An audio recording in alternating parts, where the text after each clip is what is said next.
Hello friends. आज की class में हम लोग देखने वाले हैं ईवीएस यानी पर्यावरण अध्ययन के कुछ प्रश्नों को, जो कि सीटेट 2022 के लिए बहुत ही महत्वपूर्ण है। और आज हमने जो प्रश्न लिया है वे सभी प्रश्न 6 जनवरी 2022 को जो सीटेट का पेपर 1 हुआ था उससे लिए गए हैं। तो चलिए शुरू करते हैं आज की क्लास को। देखिए, पहला प्रश्न है, मंडगांव से नागरकोइल के बीच की दूरी लगभग इतना किलोमीटर है। यदि इस दूरी को कोई रेलगाड़ी 21 घंटे में तय करती है तो इन दोनों शहरों के रेलवे स्टेशनों के बीच रेलगाड़ी की औसत चाल मीटर प्रति सेकेंड में है। 4 ऑप्शन आपको दिए गए हैं सामने। देखिए, यहाँ पर जो हमारा वास्तविक मान है वो किलोमीटर प्रति घंटे में दिया गया है और साथ ही हमें ज्ञात कैसे करना है, चाल मीटर प्रति सेकंड में निकालना है। तो हम लोग जानते हैं कि चाल का जो फॉर्मूला होता है वो ये है कि चाल बराबर होता है दूरी बटा समय, यानी दूरी को हम लोग समय से भाग देते हैं। दूरी कितना है हमारा 1 1 3 4 और हमारा समय कितना लगा है 21 घंटा, यानी इस 21 से इसे भाग देंगे। साथ ही जब हमें चाल को मीटर प्रति सेकंड में निकालना होता है, तो यानी किलोमीटर प्रति घंटे को जब मीटर प्रति सेकंड में बदलना होता है तो हम लोग 5/18 से भाग देते हैं। यहाँ पर ऐसे लिख देंगे। वहीं पर अगर हमें मीटर प्रति सेकंड में अगर यह मान दिया गया है और आपको कहा जा रहा है कि उसे मीटर प्रति घंटे में बदलिए, यानी किलोमीटर प्रति घंटे में बदलिए, तो फिर ये मान हमारा उल्टा आ जाएगा, 18/5 होगा। अब जब आप इसे सॉल्व करेंगे तो जो हमारा आंसर आएगा वो है ऑप्शन फर्स्ट, यानी 15 मीटर प्रति सेकेंड की चाल से वो चल रहा था। ऑप्शन फर्स्ट आपका सही हो जाएगा, इसे आप सॉल्व कर लीजिएगा। देखिए, दूसरा प्रश्न है, कोई छात्र ए पर है और वह बी पर पहुंचना चाहता है। इसके लिए वह पहले ओ पर जाता है जो ए के ठीक उत्तर में 90 मीटर दूरी पर है, और फिर वह ओ से बी पर ठीक पश्चिम दिशा में 120 मीटर दूरी तय करके पहुंचता है। ए की बी से कम दूरी और बी के सापेक्ष ए की दिशा क्रमशः क्या है। 4 ऑप्शन आपको यहाँ पर नीचे दिए गए हैं। देखिए, सबसे पहले क्या कहा जा रहा है, मान लेते हैं ए यहाँ पर है। अब वह उत्तर में 90 मीटर की दूरी पर जाता है। उत्तर में 90 मीटर की दूरी यहाँ तक मान लिए हो गया, और यह बिंदु हमारा ओ है, यहाँ तक पहुंचा। उसके बाद ओ से वह फिर ठीक पश्चिम में बी तक पहुंचता है। यहाँ से पश्चिम किधर होगा, इधर होगा। यहाँ से 120 मीटर की दूरी तक वह पहुंचता है बिंदु बी पर।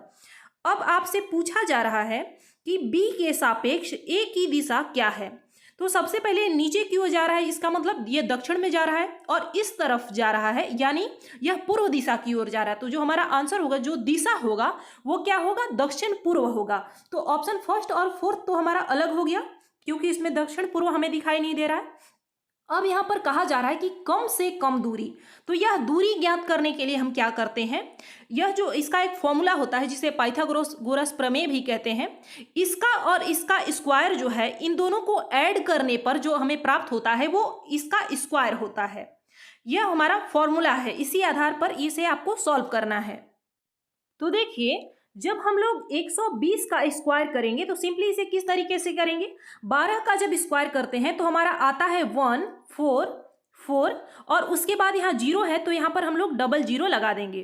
फिर जब हमें 90 का स्क्वायर करना होगा तो 9 का 9 बार गुणा करते हैं तो कितना आता है, 81 आता है, और उसके बाद हम 0 यहाँ पर ऐसे ही लिख देंगे।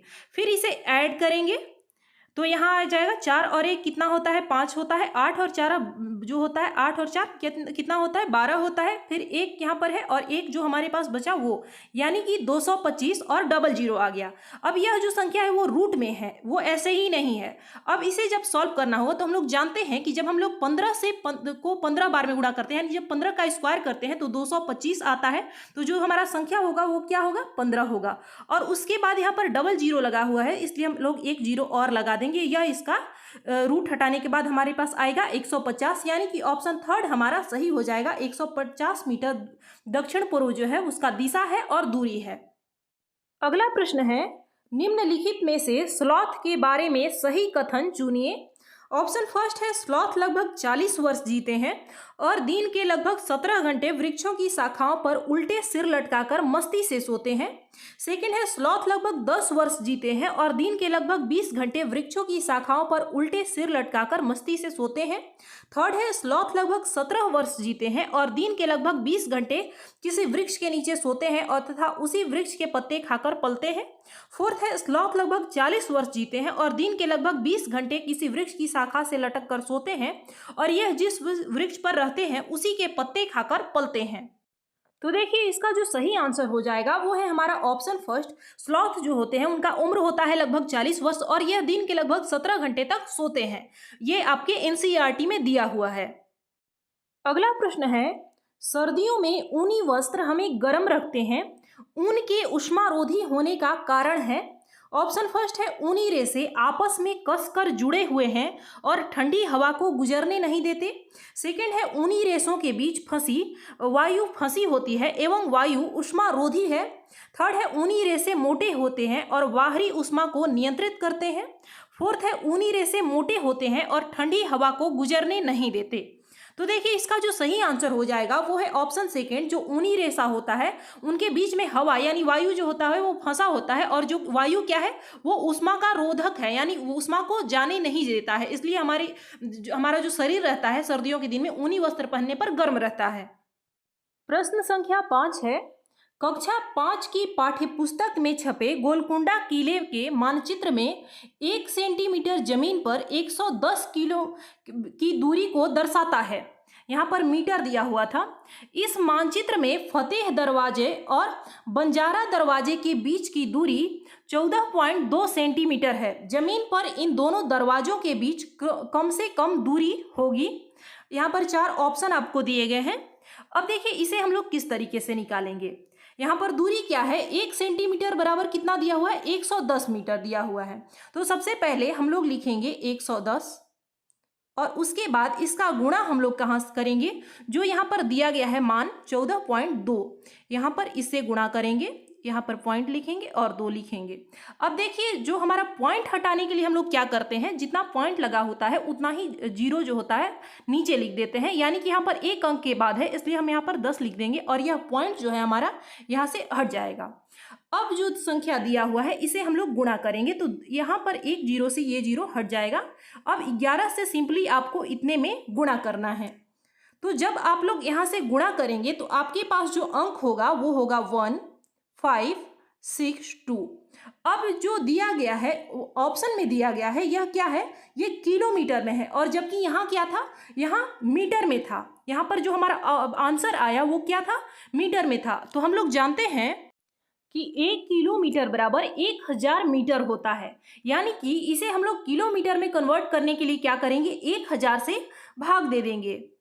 तो देखिए यहाँ पर 3 अंकों के बाद हमारा जो यहाँ पर 3 जीरो है नीचे, इसलिए हम 3 अंकों के बाद यहाँ पर दशमलव दे देंगे और बाकी का संख्या हमारा हट जाएगा। इसलिए ऑप्शन थर्ड जो है हमारा वो सही हो जाएगा। 1.562 किलोमीटर इसका सही आंसर है। अगला प्रश्न है, तीनों राज्यों का एक ऐसा समूह जिनके किसी किनारे पर अरब सागर है, कौन सा है। ऑप्शन फर्स्ट है केरल, कर्नाटक और महाराष्ट्र। सेकंड है केरल, कर्नाटक और आंध्र प्रदेश। थर्ड है ओडिशा, आंध्र प्रदेश और महाराष्ट्र।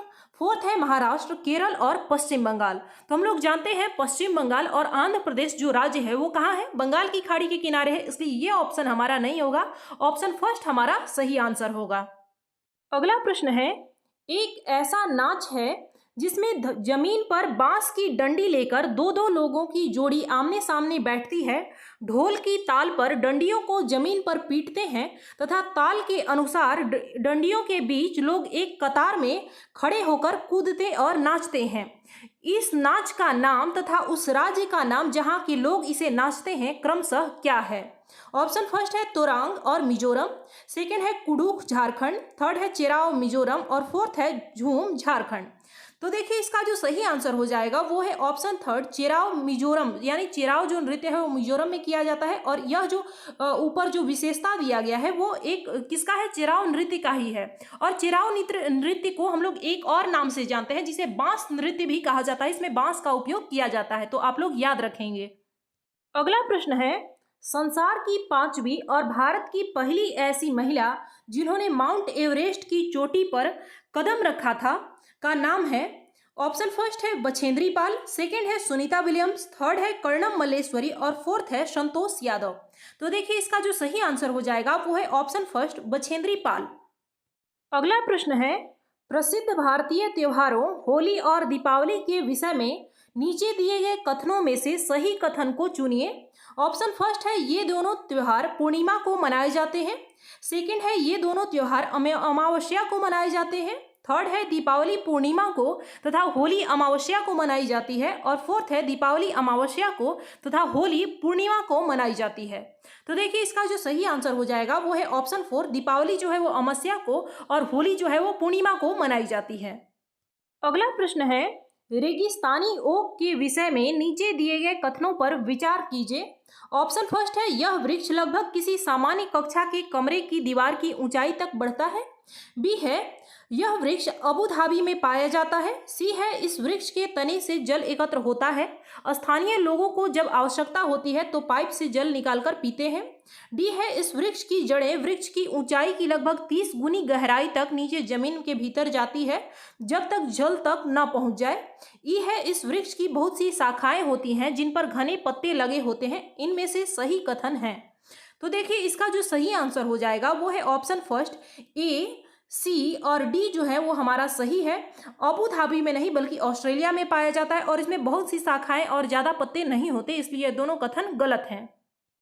अगला प्रश्न है, हमारे देश में ऐसे गांव हैं जहां के ग्रामवासी अत्यधिक वर्षा होने के कारण अपने घरों को बांस के खंभों पर जमीन से 10 से 12 फीट यानी 3 से 3.5 मीटर ऊंचाई पर बनाते हैं। इन घरों को अंदर से लकड़ी का ही बनाया जाता है। ये गांव कहाँ होने चाहिए? ऑप्शन फर्स्ट है हिमाचल प्रदेश, सेकंड है तमिलनाडु, थर्ड है असम और फोर्थ है उत्तराखंड। तो देखिए इसका जो सही आंसर हो जाएगा वो है ऑप्शन थर्ड, असम में बांस के खंभों के ऊपर जमीन से ऊपर ऐसे ऊंचाई पर घर बनाया जाता है।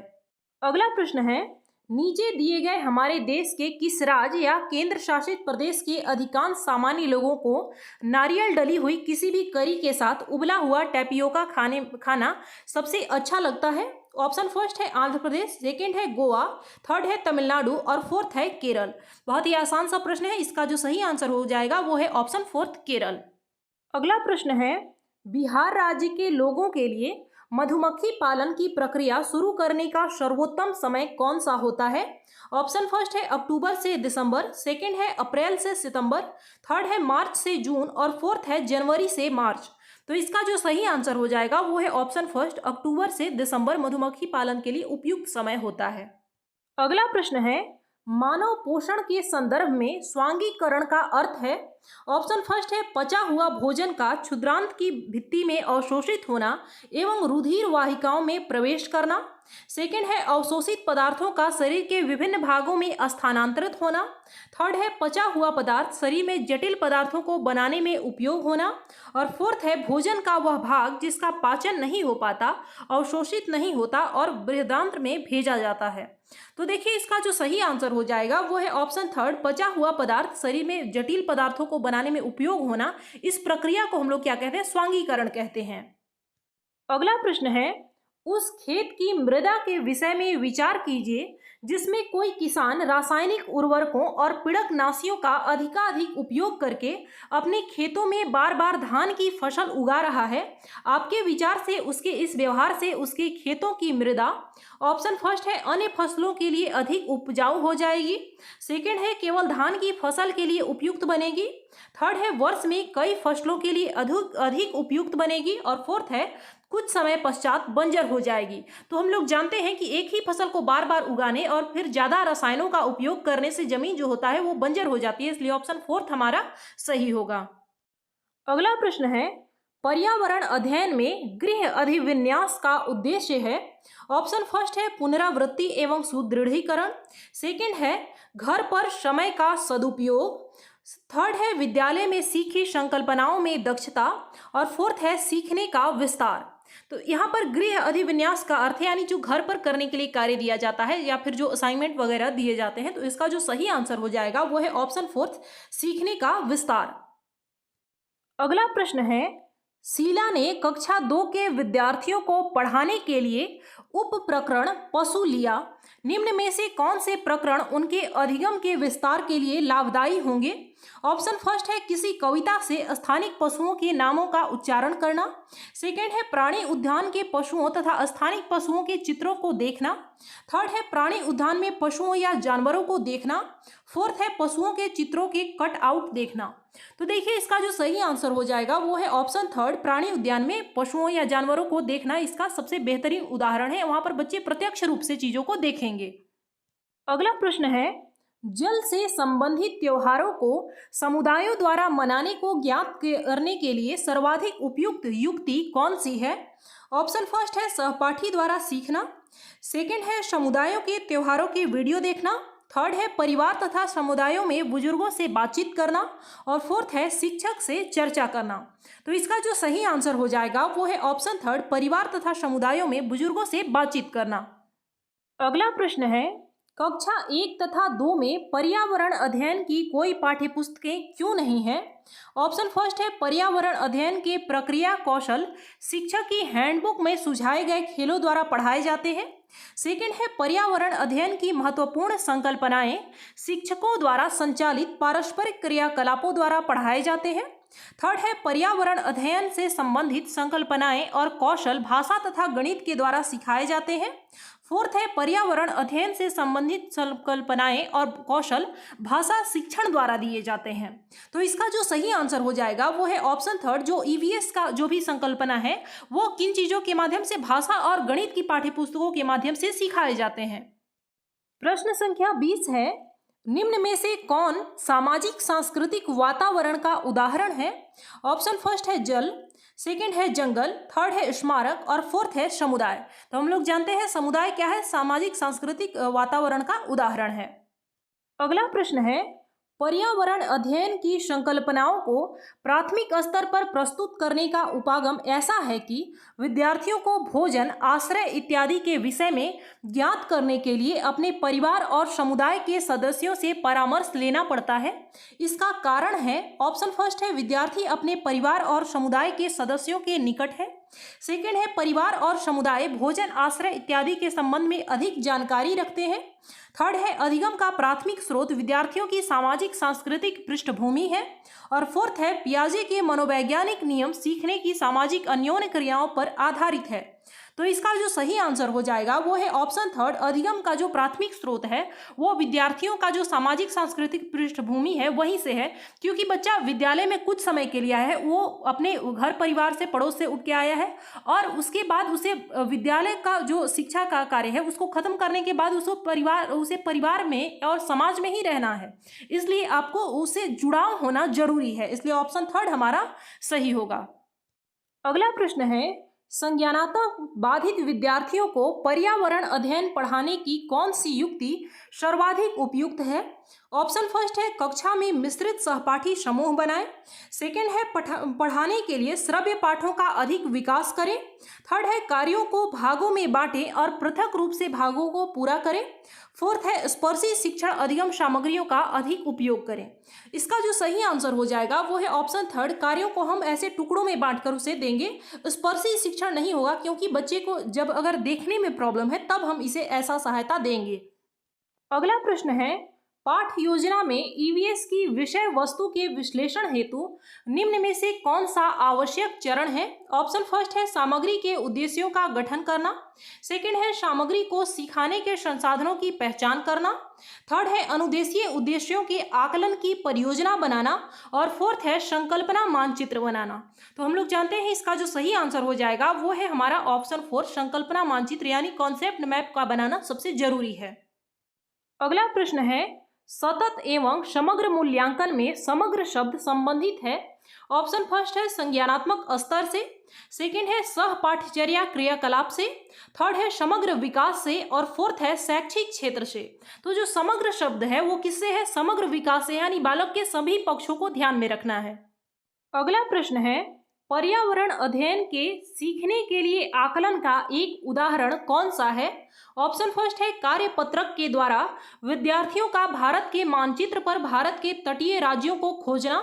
सेकंड है विद्यार्थियों को अगले स्तर में भेजने के लिए वार्षिक परीक्षाएं लेना। थर्ड है पर्यावरण अध्ययन अवधारणाओं के निष्पादन के स्तर को ज्ञात करने के लिए अर्धवार्षिक परीक्षा। फोर्थ है अभिभावकों को उनकी उपलब्धियों के विषय में बताने के लिए प्रत्येक इकाई के अंत में परीक्षा लेना। तो देखिए इसका जो सही आंसर हो जाएगा वो है ऑप्शन फर्स्ट, केवल परीक्षा लेना, वार्षिक परीक्षा, अर्धवार्षिक परीक्षा। यह क्या है? सीखने का आकलन है, लेकिन सीखने के लिए आकलन जो है वो हमारा ऑप्शन फर्स्ट है। अगला प्रश्न है पर्यावरण अध्ययन एनईपी 2020 के अनुसार में अनुभवात्मक सीखने में वृद्धि के लिए शिक्षण शास्त्रीय अभ्यासों का चुनाव कीजिए। ऑप्शन ए है पर्यावरण अध्ययन की चुनिंदा अवधारणाओं पर ध्यान केंद्रित करना। बी है पर्यावरण अध्ययन के शिक्षण में कला का एकीकरण करना। सी है पर्यावरण अध्ययन के शिक्षण में कहानी कहने का एकीकरण करना। तो देखिए इसका जो सही आंसर हो जाएगा वो है ऑप्शन थर्ड, बी और सी सही है। हमें केवल चुनिंदा यानी चुने हुए टॉपिक पर ही ध्यान केंद्रित करना है, ऐसा कुछ भी नहीं कहा गया है। अगला प्रश्न है एक प्राणी उद्यान में जाने पर पर्यावरण अध्ययन की शिक्षिका ने अपने विद्यार्थियों से प्राणी उद्यान के जानवरों की खाने की आदतों, उनके देश, बाहरी लक्षणों जैसे आकार, रंग, बाल इत्यादि को खोजने के लिए कहा। इस क्रियाकलाप के द्वारा वह किन प्रक्रिया कौशलों को विकसित कर रही हैं? ऑप्शन फर्स्ट है अवलोकन, प्रश्न पूछना, संवाद और प्रयोग करना। सेकंड है प्रश्न पूछना, वर्गीकरण, मापन और संवाद। थर्ड है अवलोकन, प्रश्न करना, संवेदनशीलता और संवाद। और फोर्थ है प्रश्न करना, अवलोकन, संवेदनशीलता और प्रयोग करना। तो देखिए इसका जो सही आंसर हो जाएगा वो है ऑप्शन थर्ड। सबसे पहले बच्चे अवलोकन करेंगे, उसके बाद प्रश्न करेंगे। इससे वो क्या होगा, जानवरों के प्रति संवेदनशील भी बनेंगे और आपस में संवाद करेंगे। तो इसलिए ऑप्शन थर्ड हमारा सही होगा। अगला प्रश्न है प्राथमिक स्तर पर पर्यावरण अध्ययन का थीम कौन सा है? ऑप्शन फर्स्ट है जल, सेकंड है मौसम, थर्ड है सामग्री और फोर्थ है जानवर। तो देखिए इसका जो सही आंसर हो जाएगा वो है ऑप्शन फर्स्ट, जल जो है वो हमारा थीम है। बाकी ये तीनों और ये ऐसा कोई थीम नहीं दिया गया है।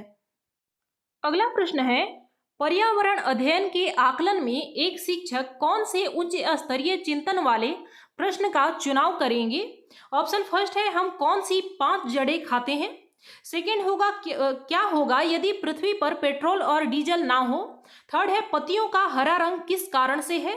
और फोर्थ है बीज बोने से लेकर गेहूं की फसल कटने तक के चरण कौन कौन से हैं। तो देखिए इसका जो सही आंसर हो जाएगा वो है ऑप्शन सेकेंड। अगर हम बच्चे से ऐसा प्रश्न पूछते हैं जिसके एक नहीं बहुत सारे आंसर हो तो बच्चा अपनी सोच का, अपनी कल्पना का ज्यादा प्रयोग करता है, इसलिए ऑप्शन सेकेंड हमारा सही होगा। अगला और अंतिम प्रश्न है 8 विद्यार्थियों के 5 समूह में प्रत्येक समूह ने वन्य जीवों के संरक्षण के लिए लघु नाटिका प्रस्तुत की। उनके पर्यावरण अध्ययन की अवधारणाओं की समझ और सृजनात्मक अभिव्यक्ति का सर्वाधिक उपयुक्त आकलन किया जा सकता है। ऑप्शन फर्स्ट है पोर्टफोलियो, सेकंड है पर्यावरण अध्ययन संप्रतियों की प्रस्तुति एवं समझ के लिए आकलन के लिए रूब्रिक्स, थर्ड है प्रस्तुति का अवलोकन एवं रिकॉर्डिंग और फोर्थ है पर्यावरण अध्ययन अवधारणाओं को जांचने के लिए प्रस्तुति के उपरांत पेन पेपर परीक्षा। तो जो सबसे कम उपयोगी होता है वो यही है, पेन पेपर परीक्षा को हम बहुत अच्छा नहीं माना जाता है। इसका जो सही आंसर हो जाएगा वो है ऑप्शन सेकेंड, पर्यावरण अध्ययन संप्रतियों की प्रस्तुति एवं समझ के लिए आकलन के लिए क्या होता है, रूब्रिक्स का प्रयोग हम लोग करेंगे। रूब्रिक्स का प्रयोग ज्यादातर कहाँ किया जाता है, जैसे जब छात्र को कोई भी उत्पादक हो गया या फिर कोई ऐसा प्रदर्शन हो गया, जैसे कि यहाँ पर नाटक का, लघु नाटिका का प्रस्तुत किया गया था, ऐसे प्रदर्शन में हम रूब्रिक्स को सबसे ज्यादा उपयोगी मानते हैं किसी एक टॉपिक के लिए। और पोर्टफोलियो क्या है, इसमें बालक के सभी पक्षों का वो किया जाता है, आकलन किया जाता है। तो रूब्रिक्स यहाँ पर बेस्ट होगा बजाय कि पोर्टफोलियो के, क्योंकि यहाँ पर प्रदर्शन की बात की जा रही है। जहां भी प्रदर्शन की बात आए, कोई भी चीज प्रस्तुति की जाए, वहां पर आपको रूब्रिक्स को चुनना है। तो फ्रेंड्स ये थे आपके 30 प्रश्न। मिलते हैं हम लोग अगली क्लास में। धन्यवाद।